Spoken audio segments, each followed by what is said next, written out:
All right, welcome back everybody to day 2 of Auburn fall camp, preseason practices here at the new football facility. Jason Caldwell, I'm Nathan King. Jason, we're back out here on the practice field once again today. We're supposed to be there this morning, but as anyone who lives in the Auburn area knows, or probably in the whole state, there were some massive storms last night, so let the outdoor fields dry. There's a lot more room to work with there. Still no Jarquez Hunter at practice today. That is going to be, it's just the unavoidable thing that everyone's going to be looking for. The part of practice we were However, I was going to say, yeah, and he obviously was at the building today. Yes, so that is different. So for the 30 minutes or so we were there, we did not see him. Doesn't mean he won't be there later today. So we'll try to keep getting updates.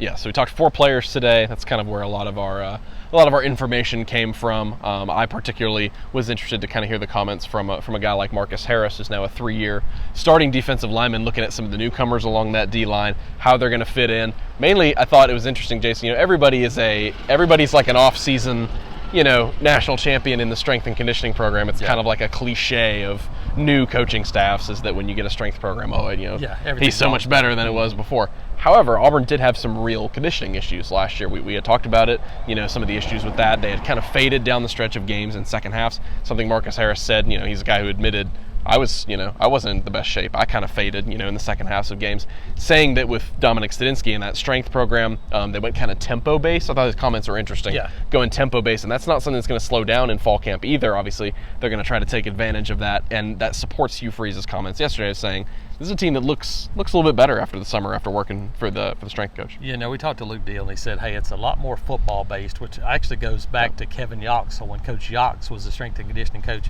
for Tommy Tuberville, and they did a lot of football-based workouts, and so that's kind of what they're back to now. It's got the tempo portion of things has been added in too. So you go tempo, football-based workouts, and you look at it, and there may not be the guys that have gained 25 pounds, but the guys are bigger, but they look smaller. That's when you're doing something good. Some of these guys, that Marcus Harris is a guy that is 295 pounds, right at 300. But if you saw him from a distance, you'd say, yeah, that guy looks like a linebacker a little bit. He's not huge. He's just in really good shape. And so this is a team that I feel like is in pretty good shape, got more depth. It's going to create more competition for this camp. And, day 2 of practice, no pads yet, still just in helmets and shorts. And, but you can see a little more. I thought there was a little bit more urgency out there today than even we saw on day 1. I wanted to mention a couple guys whose names continue to buzz from players that we've talked to, from people we talked to. Jay Fair continues to get some first team work. Again, first team, first grouping out there at practice at slot receiver. He was a guy mentioned by Keontae Scott today as saying, I go against him all the time in the slot. He's taken some big strides forward.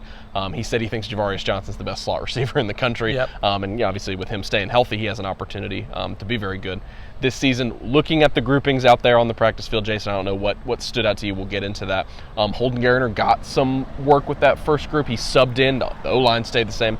Receivers stayed the same. It is still the first quarterback out there is still Peyton Thorne here on this second day. So I don't know what stood out to you. 30 minutes, like you said. To me, what stood out to me today was watching the DBs work and watching how many guys are shadowing. Yep. Because this is an old group and a really young group. There's not much in between, and so you see a lot of shadowing. Whether it was, I thought whether it's C.J. Johnson shadowing Jalen Simpson at safety, whether it was Sylvester Smith shadowing Keontae Scott at the nickel position.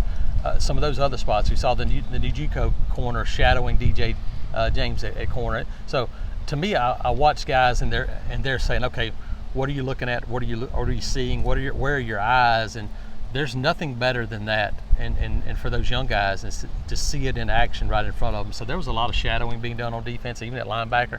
To me, that's a really big deal. And so the other thing that stands out is just the number of guys. I keep looking up, and I'll admit, now it's a different world. I've done this for 24, 25 years. Never have to have a roster. I'm usually, okay, I can see that guy, I know who it is.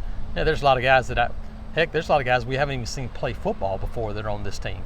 Not in person anyway. So I look up and I go, who's 18? Steven Sinks. That guy looks like a player. There's bodies that are catching me that I say, that looks like a football player. And honestly, that's different than it's been the last couple of years. Speaking of that defensive line rotation, that's going to be an interesting one to watch. Lots of different pieces. That's a group I was focused on for a big part of the day. Sings was swapping in there with Jalen McLeod. We continue to hear great things about Jalen McLeod. It sounds like he really is the most explosive, the quickest guy at that position, whereas guys like McAllister and Sings maybe bring a little bit more size. Mosai Nasili Kite getting some first-team work there. At defensive end, Jason Jones is still with the first team. Again, first team here in the early stages of fall camp, but for that being one of the position groups that I think has some of the biggest question marks, just because of how much change there was, lost some draft picks. Obviously, their run defense struggled in a big way, but that's what Marcus Harris talked about today. He said, hey, the coaching staff is changing some things up based on just simply how the guys are aligned, because they knew how poor that run defense was last season. So I think moving forward, when we get back on the practice field, that those D-line groupings are going to be probably one of the main position groups that I'm going to continue looking out for. Yeah, and now things are going to change pretty dramatically. By the time we get out there next week, they're going to have pads on. That will change things, change the way everybody looks. These young guys, you'll get to tell a lot. And another guy that needs mentioning, we've written about him, we've talked about him, his teammates have talked about him. Connor Lew looks like a guy that's a veteran offensive lineman. Now, he's getting snaps at center, but that dude looks like a 22-year-old veteran college player. I think Connor Lew has a really bright future, and once they start getting into some teamwork and start doing some things, I won't be shocked at all to see Connor Lew repping in there at guard to see if they can get him on the field a little bit earlier, and who knows what happens. But he is a guy that they absolutely love and believe he has a hugely bright future. He was a guy that Tyler Fromm said today has some of the biggest forearms I've ever seen, and obviously, again, I'm talking about a true freshman, and so it was fun first couple days here. Got to look at, like Jason said, got to take a look at a lot of newcomers on this team, as well as the position groups that we knew a little bit more about. Got a little bit of information on the quarterbacks. Got to watch Peyton Thorne for the first time, and so we'll be back at practice, like Jason said, next week. I believe Tuesday. Is when we'll be back we got a couple. I think we have 4 of the first 8 days we'll be out there, so we'll have some more practice days early next week. We'll be back with some videos then to kind of give you our observations, and then got a lot of stuff throughout the weekend. Yeah, for sure. AuburnUndercover.com. We got it all covered for you guys. We'll see y'all over there. For Jason Caldwell, I'm Nathan King. We'll talk to y'all later.